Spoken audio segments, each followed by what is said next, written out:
The Cordilleras, a name that brings to mind a land that is mystical, mysterious, and often misunderstood.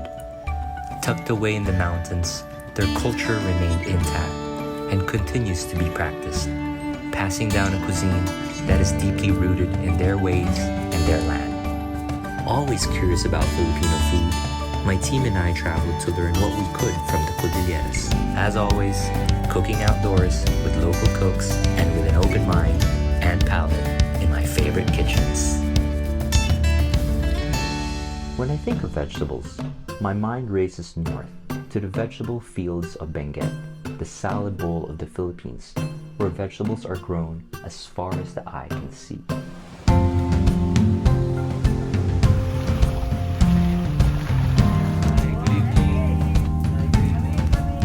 What surprised me was that this whole industry that provides us with veggies can be traced to one man, Franklin Guy Haight's, and the homestead that is the origin of the Benguet vegetable industry, Haight's Place in Atok town.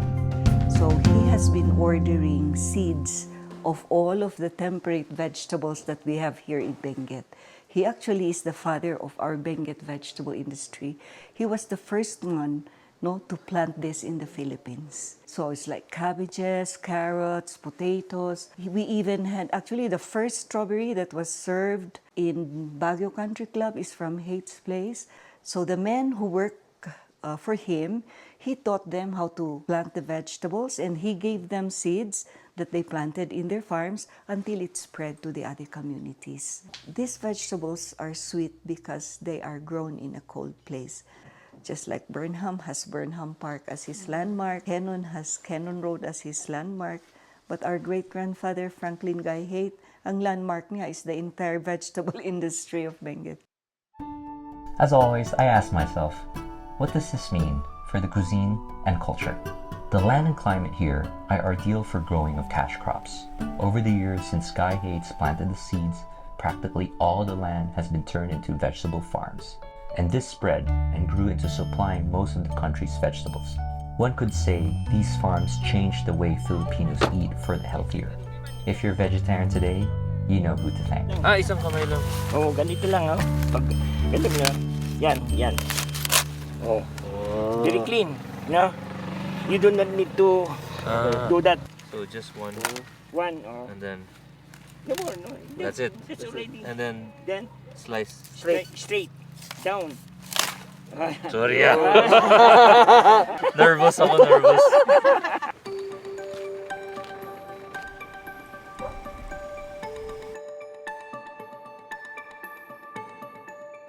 And not only has it been a boom for veggies, because in the 80s and 90s, Benguet had also become the country's largest producer of roses, chrysanthemums, and daisies, exporting most to Japan. So good was the trade that Japan has fostered an educational exchange for Benguet farmers of vegetables and flowers for 20 years now. The result of good harvests, high-value crops, was a lot of prosperity for the people.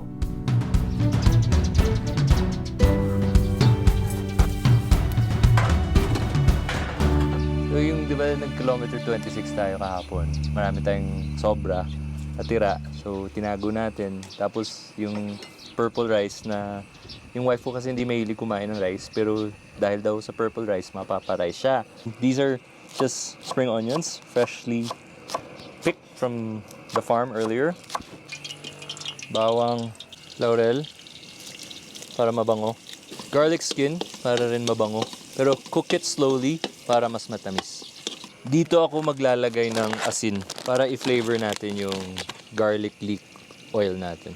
Iba talaga pag fresh yung ingredients mo. Yun, lumalambot na. Pag nag-turn na yung color, tsaka ako na i-add yung ibang ingredients natin. Si Chef Audie kagabi, gumawa ng pinunog. Sobrang sarap. Kung si Chef Chavi pa, one of the best he's tasted. Parang inaangat niya yung humble blood sausage eh. Pero yung respeto na binigay niyo sa kanya, iba. Sabi namin, oy, na-train ng mabuti to. Or at saka hindi nag-shortcut, hulog ko na to. Para it stops the cooking process of the garlic. Then ito, gusto natin konting tusta. haluan ko lang siya ng Konting konting baboy lang for texture. Okay, ganito lang karami. I don't wanna overpower and disrespect Chef Audie's beautiful blood sausage. Then, I'm gonna add the rice.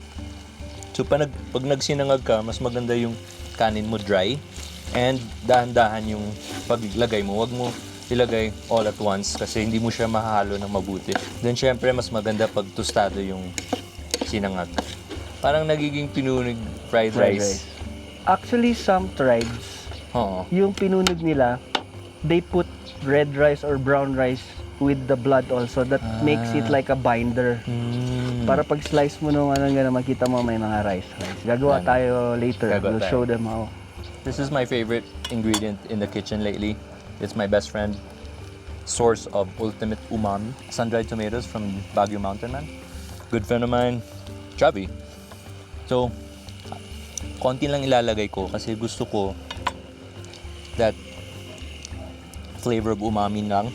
And you know, this citrusy, sweet flavor from the tomatoes will go well with our blood sausage. You know, can you hear that? Yun yung gusto mo pag nagsinangag ka. Yun yung tusta. Okay, now on to our next dish. We're making a potato frittata. Parang torta de patata, pero bigyan namin ng konting twist, I guess. Kanina si... Patata ni Uncle Eugenio. Yun. Pwede. Kasi kanina kasama namin si Uncle Eugenio sa pag-harvest ng... We got the cabbage, but this came from his garden as well.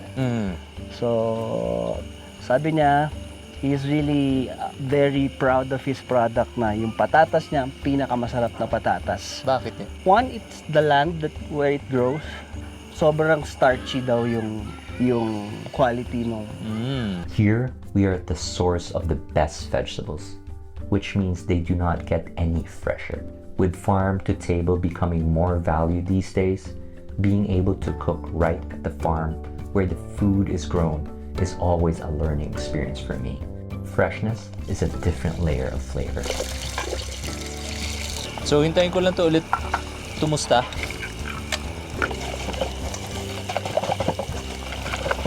Then, I'm gonna flavor it with some sun-dried tomatoes. So, everything we're using here is from the Cordilleras. And yung sun-dried tomatoes, hindi lang pang Western food, pwede rin siya pang Pinoy. I also put that in my sinigang.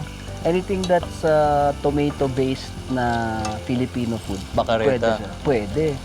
Tapos nangyayari, nagre-rehydrate siya. Oo. Pag habang nagsisimmer. Tapos mas grabe ka explosive yung lasa niya eh. For some reason, ganun yung epekto niya. Lahat na potatoes or starch na dumikit sa ating pan, we deglaze it with a local passion fruit.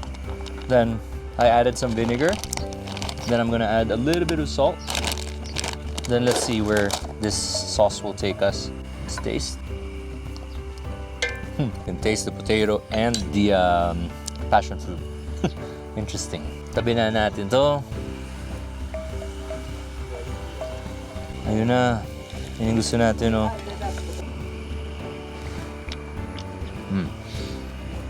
Alam mo when you get fresh fish or fresh meat, parang ganito yung fresh gulay pala, no? Patatas pa lang.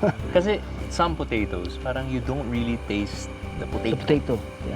Naalala ko na yung sinabi ni Auntie Susan about vegetables na kung if they grow in cold climate, the flavors more intense versus growing in lowland, no? Pag nilagyan mo ng oras yung isang bagay ay mas masarap. Oo. I'm gonna incorporate these spring onions.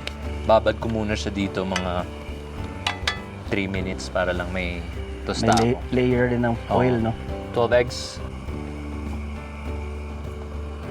Ginagalaw ko pa siya para hindi siya mag-set. Then mamaya, pag medyo happy na ako, I'll put it on a simmer and then just let it set and cook slowly. Also nice to cook this a little bit longer para sipsipin ng patatas yung egg. I don't want to burn it. So it's on low fire and then siguro 10-15 minutes and I'll top it off with some cheese. Any cheese na gusto mo. Then we'll serve it on this pan. And later we'll garnish it with some hanap tayo ng fresh herbs. Yun. So it's slowly setting. Okay. That's it.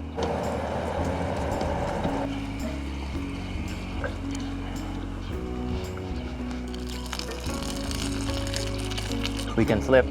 Ready? You know, Ito, okay lang yan. trust. Ganun talaga. Tawag yan, trust. What you can do is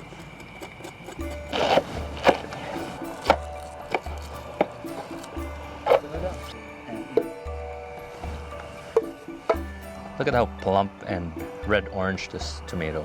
You guys are so blessed with good vegetables. Tuyo lang. Durugin mo, kaya mo.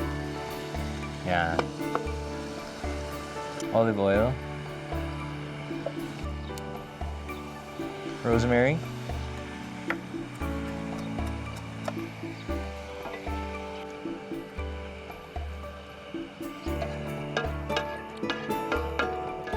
To return the hospitality of our hosts at Haight's, we decided to cook breakfast using their produce and their homemade pinunik or blood sausage, which Chef Audie shows us how to make. Ito yung kinain natin kagabi, but he's gonna show us the process from scratch using very indigenous way of putting it all together.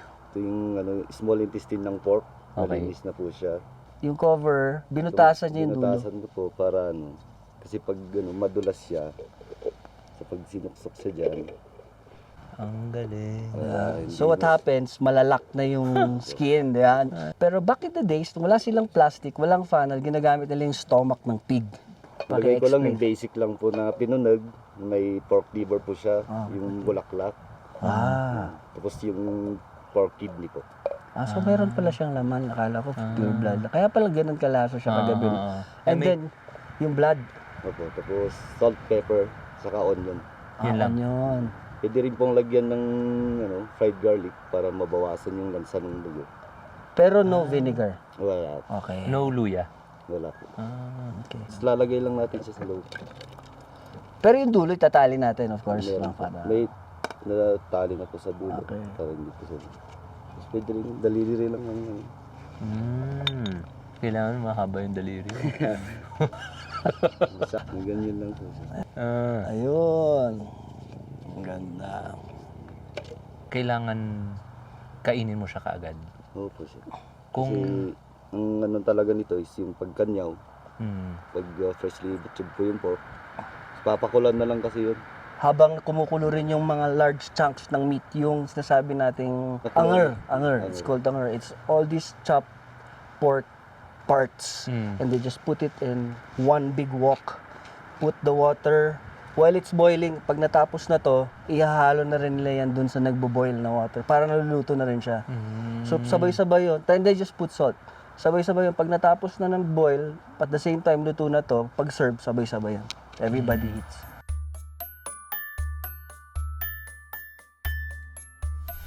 First of all, we'd like to say thank you for welcoming us to Atok. It's been a pleasure, and your place is so beautiful. We feel the warmth despite the very cold weather. We feel the sincerity of the food. It's very straightforward but very good. Ito na yung isa sa mga pinakamasarap na patatas na tikman ko dito sa Pilipinas. So, I mean, iba siya. So, we made a potato egg dish. The sauce is made of passion fruit, potato, and some of that lovely chili sauce that you guys prepared for us last night. Chef Audie, gumawa kami ng sinangag na gawa sa inyong pinunik. Sige, kain na tayo. Atak!